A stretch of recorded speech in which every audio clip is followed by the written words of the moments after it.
ভাইয়া, বেশি জোরে হয়ে যাচ্ছে কিন্তু। তখন ভাইয়া বলল, আসতেই তো হচ্ছে, ভয় পাবার কিছু নেই। আমি হালকা শ্বাস নিয়ে বললাম, ঠিক আছে, তাহলে আস্তে করো কাজটি। ভাইয়া ধীরে ধীরে সবটা ঠিক করার চেষ্টা করল, আর আমি চোখ বন্ধ করে নিজেকে শান্ত করার চেষ্টা করলাম। তো বন্ধুরা, এই সম্পূর্ণ সত্য ঘটনাটি যদি জানতে চান, তাহলে ভিডিওটি না টেনে সম্পূর্ণ দেখবেন। আমি এখন শুরু থেকে শেষ পর্যন্ত সম্পূর্ণ ঘটনাটি বলছি। বন্ধুরা, আমার নাম আয়েশা, আমার বাড়ি খুলনাতে। আমার বড় ভাইয়ার নাম সুজন। আমার বয়স ২৪ বছর, আর ভাইয়ার বয়স ২৯ বছর। আমি বর্তমানে লেখাপড়া করছি। ভাইয়ার স্ত্রী মারা গেছে মাত্র ২ মাস হল। তিনি ২ বছর বিদেশ ছিলেন। তারপর বাংলাদেশে এসে একটি সুন্দরী মেয়ে দেখে দ্রুত বিয়ে করেন। কারণ ভাইয়া মাত্র ৪ মাসের ছুটির জন্য এসেছেন, আরও বাকি ৩ বছর তাকে বিদেশে থাকতে হবে, তারপরে একবারে বাংলাদেশে চলে আসবে। কিন্তু ভাইয়া দ্রুত বিদেশ থেকে এসে বিয়ে করল অনেক সুন্দর একটি মেয়ে দেখে। তার ফ্যামিলি অনেক ভালো ছিল। আমার ভাবিও অনেক ভালো ছিল। বিয়ের কিছুদিন পরেই অসুস্থ হয়ে ভাবি মারা গেল। তারপর থেকে ভাইয়া একা হয়ে গেল। ভাবি মারা যাওয়ার কিছুদিন পর হঠাৎ করে আমি রাতে ঘুমোচ্ছিলাম। সেই সময় ভাইয়া আমার ঘরে আসলো। হঠাৎ রাতে দরজার শব্দে আমার ঘুম ভেঙে গেল। দেখি ভাইয়া আমার ঘরে দাঁড়িয়ে আছে। আমি অবাক হয়ে জিজ্ঞেস করলাম, ভাইয়া এই রাতে এখানে কেন? ভাইয়া দীর্ঘশ্বাস ফেলে বলল, আয়েশা, আমি একা থাকতে পারি না। ভাবির মৃত্যুর পর থেকে ভয় আর অস্থিরতায় ঘুমোতে পারি না, তাই একটু তোমার সাথে বসতে ইচ্ছে হলো। আমি বুঝতে পারলাম ভাইয়া সত্যি মানসিকভাবে ভেঙে পড়েছে। আমি তাকে শান্তভাবে বসতে বললাম এবং চেষ্টা করলাম কথা বলে তাকে স্বাভাবিক করতে। কিন্তু হঠাৎ করেই ভাইয়া আমাকে একটি প্রশ্ন করল। প্রশ্নটা শুনে আমি বুঝতে পারলাম ভাইয়া ভাবির মৃত্যুতে ভেঙে পড়ার চেয়ে অন্য কিছু নিয়ে বেশি ভাবছে।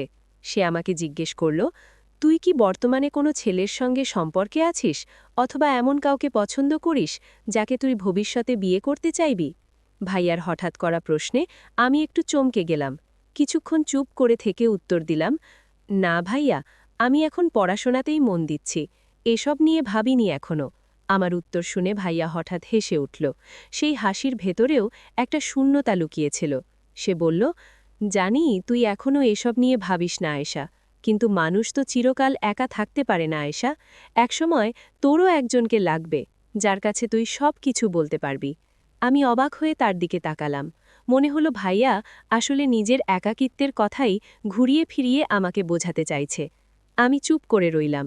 ঘরে তখন শুধু ঘুড়ির টিকটিক শব্দ আর আমাদের নিঃশ্বাস শোনা যাচ্ছিল। হঠাৎ ভাইয়া চেয়ার থেকে উঠে জানালার কাছে গিয়ে দাঁড়াল। বাইরের অন্ধকারের দিকে তাকিয়ে অদ্ভুত স্বরে বলল, আয়েশা, জানিস তো, অনেক সময় মানুষ নিজের জীবনের বড় বড় কষ্ট অন্যকে বলতে পারে না। ভেতরে ভেতরে সেই কষ্ট জমে জমে একসময় পাহাড়ের মতো ভারী হয়ে যায়। তখন মনে হয় বুকটা ফেটে যাবে। আমি স্তব্ধ হয়ে তার দিকে তাকালাম। ভাইয়ার গলায় অদ্ভুত কম্পন, চোখে কেমন অচেনা দৃষ্টি। মনে হলো সে অন্য কিছু লুকিয়ে রাখছে। তুই ভাবছিস আমি ভাবির জন্য ভেঙে পড়েছি, কিন্তু আসল সত্যিটা ভিন্ন। আমার বুক ধক করে উঠল। আমি বললাম, মানে কি বলতে চাইছো ভাইয়া? ভাইয়া ধীরে ধীরে ঘুরে আমার দিকে তাকালো। তার চোখের দৃষ্টি আমাকে অস্থির করে দিল। তারপর আমরা দুজন কিছুক্ষণ নীরব ছিলাম এবং ভাইয়া আমাকে বলল, আয়েশা, আমার রুমে চল। এখন অনেক রাত হয়েছে, সবাই ঘুমোচ্ছে। তোর সঙ্গে জরুরি কিছু কাজ আছে আমার ঘরে, তুই এক্ষুনি চলে আয়। তারপর আমি ভাইয়ার ঘরে যাওয়ার আগে অনেক কিছু ভাবলাম। হঠাৎ ভাইয়া আমাকে এই কথা কেন বলল, এবং কি এমন কাজ থাকতে পারে তার ঘরে? আমি তো কিছুই বুঝতে পারছিলাম না।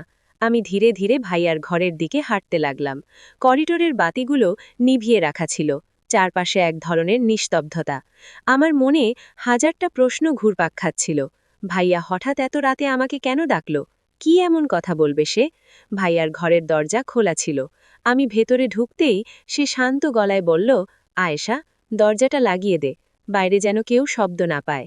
আমি দরজাটা ধীরে ধীরে বন্ধ করে তালা লাগালাম। ঘরটা অদ্ভুত নীরব, বাতাসে যেন কিছু ভারী কথা জমে আছে। ভাইয়া জানালার পাশে দাঁড়িয়েছিল, মুখটা গম্ভীর আর চোখে একটা গভীর দৃষ্টি। আমি কেঁপে ওঠা গলায় বললাম, ভাইয়া, কি হয়েছে? তুমি এত অদ্ভুত আচরণ করছো কেন? ভাইয়া ধীরে ধীরে আমার দিকে ঘুরে দাঁড়ালো।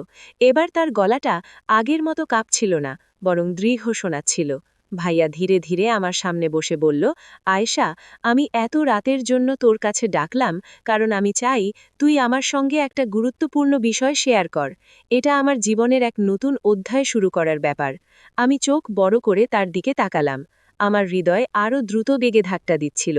হঠাৎ মনে হলো যেসব ভয় ও সংশয় আমার মনে ঘুরপাক খাচ্ছিল তার সব কণা ধীরে ধীরে হালকা হতে শুরু করছে। ভাইয়া আমার দিকে গভীরভাবে তাকালো। তার চোখে এমন একটা দৃষ্টি যা আমাকে অস্থির করে দিল, আবার একই সঙ্গে আকৃষ্টও করল। হঠাৎ সে বলল, আয়েশা, এই রাতের জন্য তোর কাছে ডাকলাম কারণ আমি চাই তুই এমন কিছু জানো যা কেউ অন্যকে বলে না। এটা এমন কিছু যা জানলে তোর চোখ খুলে যাবে, তোর মনেও কৌতূহল জন্মাবে। আমি অবাক হয়ে তাকালাম, হৃদয় বেগে বেগে ধকধক করছে। বললাম, ভাইয়া, কি এমন আছে যা এত রাতের জন্য এত গুরুত্বপূর্ণ?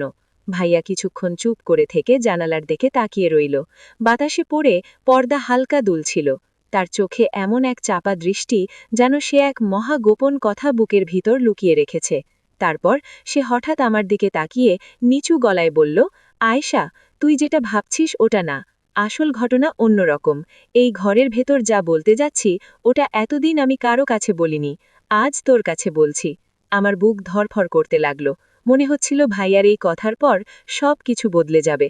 আমি গলা শুকিয়ে যাওয়া কণ্ঠে বললাম, ভাইয়া, তুমি এত রহস্য করে বলছো কেন?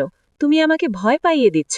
ভাইয়া হালকা নিঃশ্বাস ফেলে তারপর ধীরে ধীরে আমার দিকে এগিয়ে এলো। তুই শুধু শোন, আমি যা বলবো তুই অবাক হয়ে যাবি। এই ঘটনাটা তুই কখনো ভাবতে পারবি না। ভাইয়া কথাটা সেরা করেই হঠাৎ নীরব হয়ে গেল। ঘরটার বাতাস যেন ভারী হয়ে উঠল। জানালা দিয়ে হালকা হাওয়া আসছিল, কিন্তু সেটাও যেন কেমন ঠান্ডা ঠান্ডা লাগছিল। সে হঠাৎ হাত বাড়িয়ে আমার কাঁধে রাখল। তার হাতের কম্প আমি স্পষ্ট অনুভব করলাম। ভাইয়া আবার কিছুক্ষণ চুপ করে রইল।